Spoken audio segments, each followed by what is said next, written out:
I've seen some other people here who are a 10. I mean, really motivated. Yes. And we all know about civics and democracy and what role we have if we want to take one.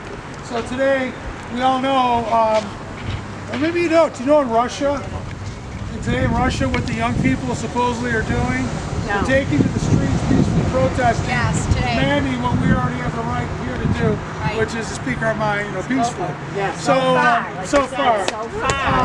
However, I want to introduce you to Jen, because I think you have some announcements to make or not about local events. We do, Sarah. We have a couple of things to announce. One is that if you feel like you're sometimes not getting a message and you don't know when some of these things are occurring, get on and email either Sarah or with me. We both send out weekly emails that list the calendar of all the events you can attend right here in Utica, Rome, Oneida, right in this area. Something almost every day, depending on what you care about, climate change, healthcare, whatever craziness is coming out of Washington. Because sometimes those things happen fast, and you want to know, what's going on. Show up. So definitely get on one of our lists. Next, on May 7th, we are doing a canvassing training. This is the beginning of months of work where we are going to start building grassroots momentum to challenge Claudia Tenney. Yeah. And we are going to get people out to vote, and we're going to put progressive leaders in at every level of our government here in all the Yeah, I know. It's So there touchy. will be a canvassing in Rome, as well as Oneida, as well as Utica. Really?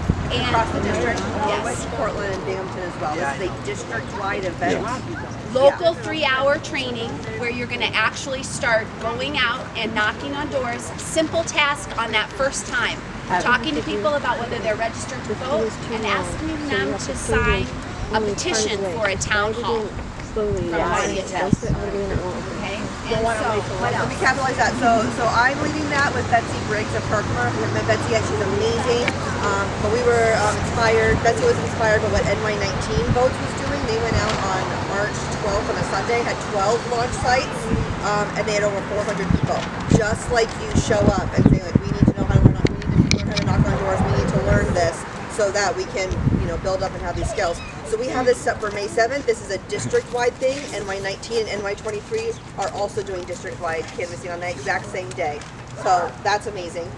But yeah, the purpose is there's going to be a live Facebook training. So you want to join this group called NY22 Votes. So if you are passionate, this is the skill set that you want to have and you want to contribute to 2018, definitely join that group. There are other groups to join for other things, but for voting and canvassing, join NY22 Votes.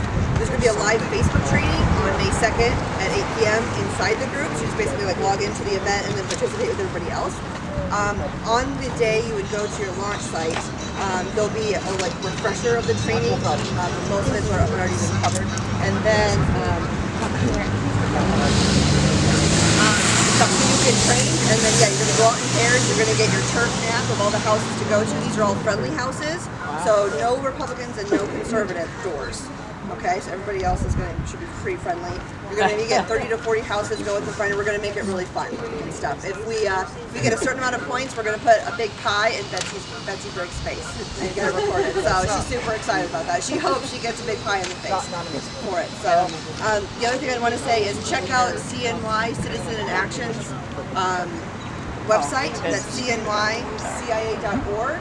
They have a calendar, and we're keeping that as the central calendar for all the events that would be of interest to you and the grassroots movement to participate in. So it definitely gets updated on Thursdays and Sundays, evenings and stuff. So And you don't have to be on Facebook. It's a website. Yeah, that's a Just website. Log in, go to the library, log into the internet, and go to that website for the calendar. yes, For us older kids. CNYCIA.org. I don't know how to do a lot of things. So that'll help get you connected for Betsy. And yes. Could I raise a point about Claudia Tenney? I have now sent her 3 emails with very specific questions on healthcare, on climate change, and every time I have gotten the same. I get a form letter back. Yeah. It ends with the same sentence at the end. We may not always agree. Exactly. Subject What I area. asked And it says I have to register in order to send her another email in order to get more specific answers to my questions. And I've never heard of anything like this before. I mean, I've sent letters to emails to congressmen, to Gillibrand and to Schumer, and also to John McCain and to Lindsey Graham about specific questions with very specific replies. But this is bizarre. And You have to join the club. Tenny's Not the drink the worst. Kool-Aid. and she won't answer your questions that you ask her, and it's a form letter. And it will have something about the subject area, but it has nothing to do with the questions that No, you raise. it's just we don't And always that's not agree. democratic. No, it's not. And so what I would want to say to help that is we need to listen to everybody and come up with ideas on how do we want this to change for our candidate who's going to come out, and run in 2018. How do we want them? We need to make sure that he or she knows. How do we want them? What kind of relationship do they have with us? What communication structure do we have? If it's very important for us to not be communicated with, like the way Claudia Tenney is, how do we want them to communicate with us back? If we send them a question, if we have a phone call, what do we want? Well, a town hall meeting would be nice. That would be fantastic. Well, and that it should be understood what we Yeah. want. And she's vulnerable. That's clear, definitely. and that's why she's being protected with these trips to everywhere during all the breaks. So she's never in the United States during the congressional breaks because the Republican leadership is But trying now to she's protect her claiming that her vulnerability. life is being threatened every time something comes up. Wow. Is that a diversion? Of course, and of course, Yeah. she's gone to Afghanistan. So wow, so she's To get safe. Yeah. should know in a couple weeks we should know who our candidate is going to be to oppose and run against Claudia Tenney, and at that point we need to be ready to support all the actions for the next 18 months that are going to help win that election. All right, so you asked about the May 1st thing. So the traditional May Day is a day to celebrate workers. There is an event up on the CNY-CIA calendar as a sister type event to what will be happening in DC, which is a immigrant and worker march. But it's, I think, just more of an event, a learning and educational event on May 1st in the evening. But it's on the calendar. So definitely come, stay connected, because all of the different movements, climate change, refugees, healthcare, tax justice, all these things are connected. And the only way we are going to win is if everybody organizes and stays together. That's it. You can't